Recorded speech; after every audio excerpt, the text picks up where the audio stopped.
right, friends, we are talking today about lesson 1-1, and lesson 1-1 is probably just a fun lesson for me. I've always just completely enjoyed it. In lesson 1-1, we talk about reasoning. Now, I want you to understand there's 3 types of reasoning, so we're going to do it off on the side here. There's 3 types of reasoning, and the first one, which we're not going to be studying today as much, is deductive. And deductive reasoning is based on rules and facts. So this is really kind of like every algebraic or geometric rule that we have. We know it's deductive because the rule's been developed and we have to follow it, like order of operations, those rules. Also, you know you're tardy for my class because I've developed the rule your stuff has to be out and ready before the bell rings. Pretty simple in that manner when you work with it. The other type that we have is intuitive reasoning. And with intuitive reasoning, you have reasoning based off of feelings, emotions, on feelings, and gut instinct. Now, here's the cool part about it. This is like when you were a kid, you lied. Like you broke your mom's favorite vase. She goes, did you do it? Instead of logically going, I probably shouldn't own up to it, the punishment will be less. No, you lie and go, no, you're trying to save your hide, that type of thing. Or intuitive reasoning is like you just know something's going to happen even though there's really no reason why you knew that it was going to happen. That type of scenario.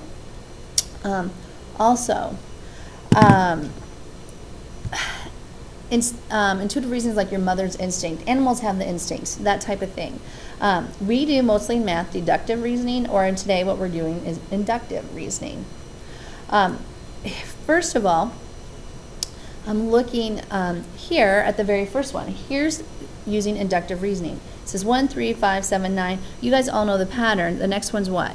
11 and then 13. You just add what? Add 2, or you'd say it's the next odd number. Okay, that's inductive reasoning. We have 1, 4, 7, 10. Well, what are we doing this time? Well, that's 13, 16. We added 3. Now, those are not meant to be hard. Now, sometimes they're way harder. You have to think outside the box to get them, as you'll find out on your homework. But that's what inductive reasoning is. Now, inductive reasoning, now let's do a formal definition, is reasoning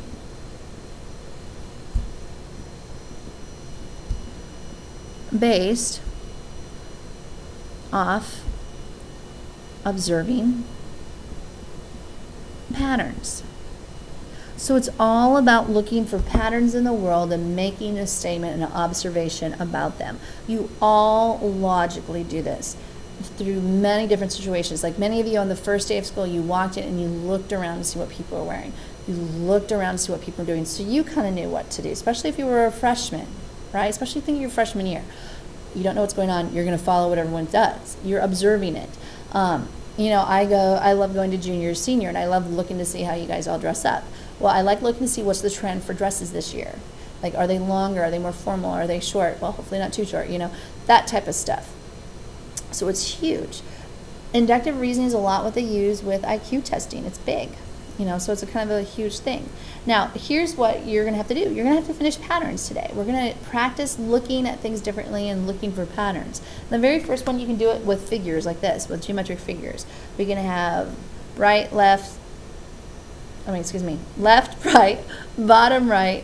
Where's possibly the next one? Yeah, you're right. It's going to be the bottom left. We're probably, based off what we can see with the other patterns, we're probably going clockwise around the figure. Now, on the next one, we have circle, half, quarters. Now, there's 2 valid ones that people do. Now, this is the one I do. This is Mrs. G's version, and it's because of how my mind worked. You doubled everything. Double. So for me, I thought it was going to be divided into 8ths. And some of you are like, no, Mrs. Gregerson, I would argue that point. Looking at that pattern, you probably would sit there and say, it's going to go into a 6th. because I have no segment, 1 line segment, 2 line segments. Now I go 3 line segments. Now really, are they both valid observations based off of this? Yes. If I wanted you to go to 8ths, I probably should have repeated the pattern or something a few more times so you understood how it was going. Basically, it was unfair of me to do that. But either one of those have been very logical assumptions. Now those assumptions we call conjectures. We'll talk about those in a little bit. It says, now we will try inductive reasoning here with some additional mathematical examples. Now I want you to remember it is okay to think outside the box with these, and I'll kind of show you how to do that. A lot of times you look for patterns, you look for either do they add or subtract a number repeatedly, do they multiply or divide a number repeatedly, or is there some other thing that always happens? So my hint is when you're looking for patterns is a lot of times do that addition or subtraction first. I noticed here I'm just adding the next integer, right? So I'd add an 8 and a 9 here. So I'd go add 7, which is 28, add 30, then I get 36, and then I add 9 more, which is 45. But I noticed by taking the difference of these two, yeah, 3 minus 1 is 2. Oh, 6 minus 3 is 3. I just looked to see if there was a pattern growing, and it worked, and so it kept on going. So that would be the type of pattern. Now in your book, I would say, I'd ask you to explain the pattern, and if you explained the pattern, you'd say add the next integer. It'd be pretty easy to kind of understand that. Now, in the next one, I'm thinking the same type of thing. I'm going to try the subtraction process here. But notice, at first, it doesn't really feel like there's much of a pattern when we're doing this. But I want you to look carefully at the numbers that I'm using here. Is there anything special about 4, 9, 16, 25, and 36?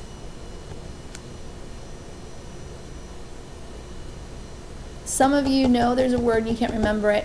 What if I start doing this? How about 2 squared, 3 squared, 4 squared, 5 squared, 6 squared? I'm using, if we square a number to get a number, the number that we get up here is called the perfect square.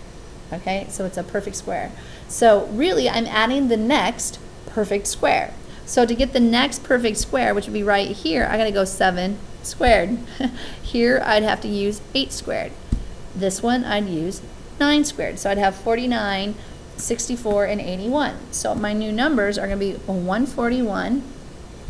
We're going to get 205. And we get 286. So it's kind of cool when you work with it. All right, now let's look at the next one. I got 1, 3, 7, 15, 31, 63. So then I look at this one and I notice this. I get a 2, a 4, an 8, 16. Do you see a pattern on this one?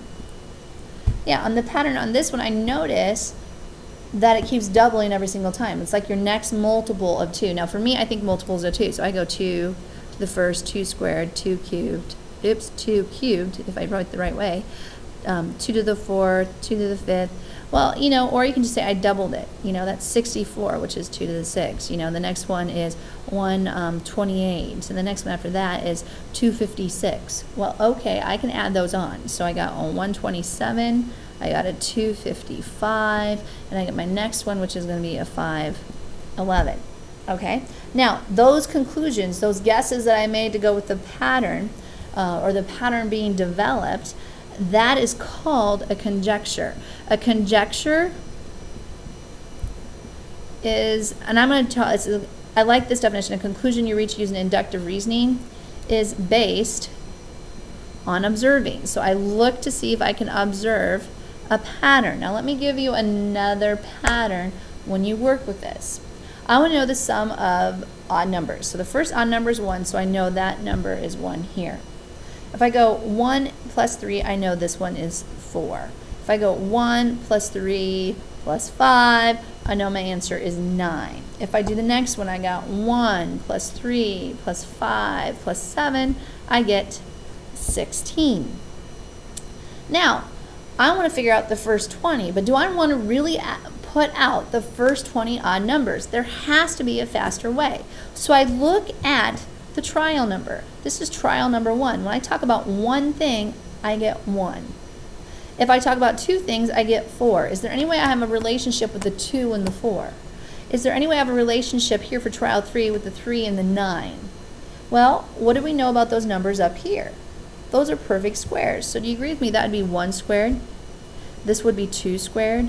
This would be 3 squared. Oh, look, this is the first 3 numbers, 3 squared. First, 1 number, 4 squared, trial 4, first 4, 4 squared. Pretty easy way of developing that pattern. So if I have the first 20, so I start here and it keeps on going to whatever the 20th one is, I know all I have to do to calculate it is go, oh, I gotta go 20 squared. Well, that gives me 400. So it doesn't matter however many I start with, all I know is I have to take the trial number or the number of odd numbers going together and just square it. We developed a pattern based off of it. I think it's kind of cool. All right, let's finish up the work here.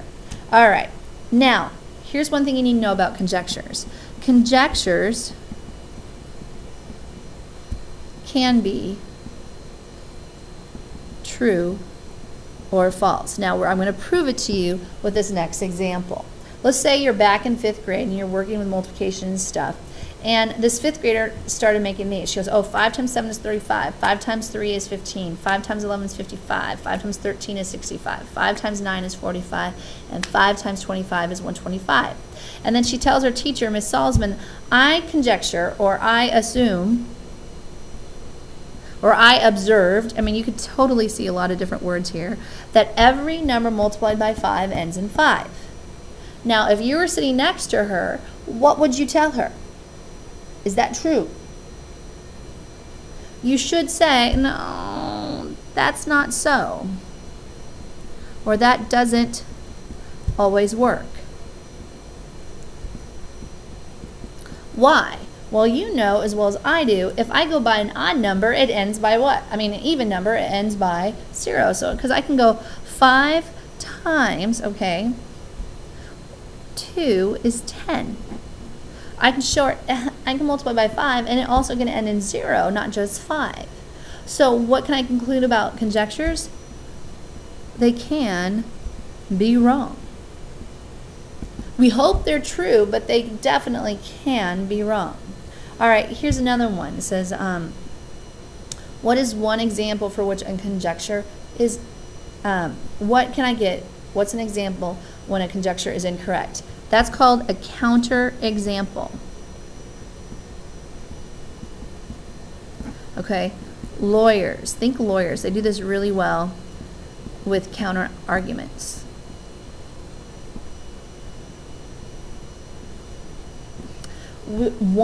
Just one example that makes it wrong. Let me give you an example of how you can do this. Like, for instance, what if someone said this to you? There are exactly 28 days in February. Is that always a true statement? No, it's false. Why? Because on leap year, there is 29 days. All right? Or how about this one? All prime numbers are odd. And some of you are like, that's true. Well, no. The number 2. Our prime numbers are going to be 2, 3, 5, 7, 11, 13, and so on. The first prime number is 2, and it's even. See, we have to think that. Now, let me give you a hint. Standardized tests will talk about prime numbers. Know that the first one's 2. It will help you every time. If you forget that, you'll get it wrong. Now, we're going to stop here because I want you guys to be able to work with a partner on your homework, or hopefully you can call me if you have any questions. Remember, it is okay to call the teacher. My home phone, if you have questions, is the following: 630-293-5917. I want to be able to help you if you have any questions.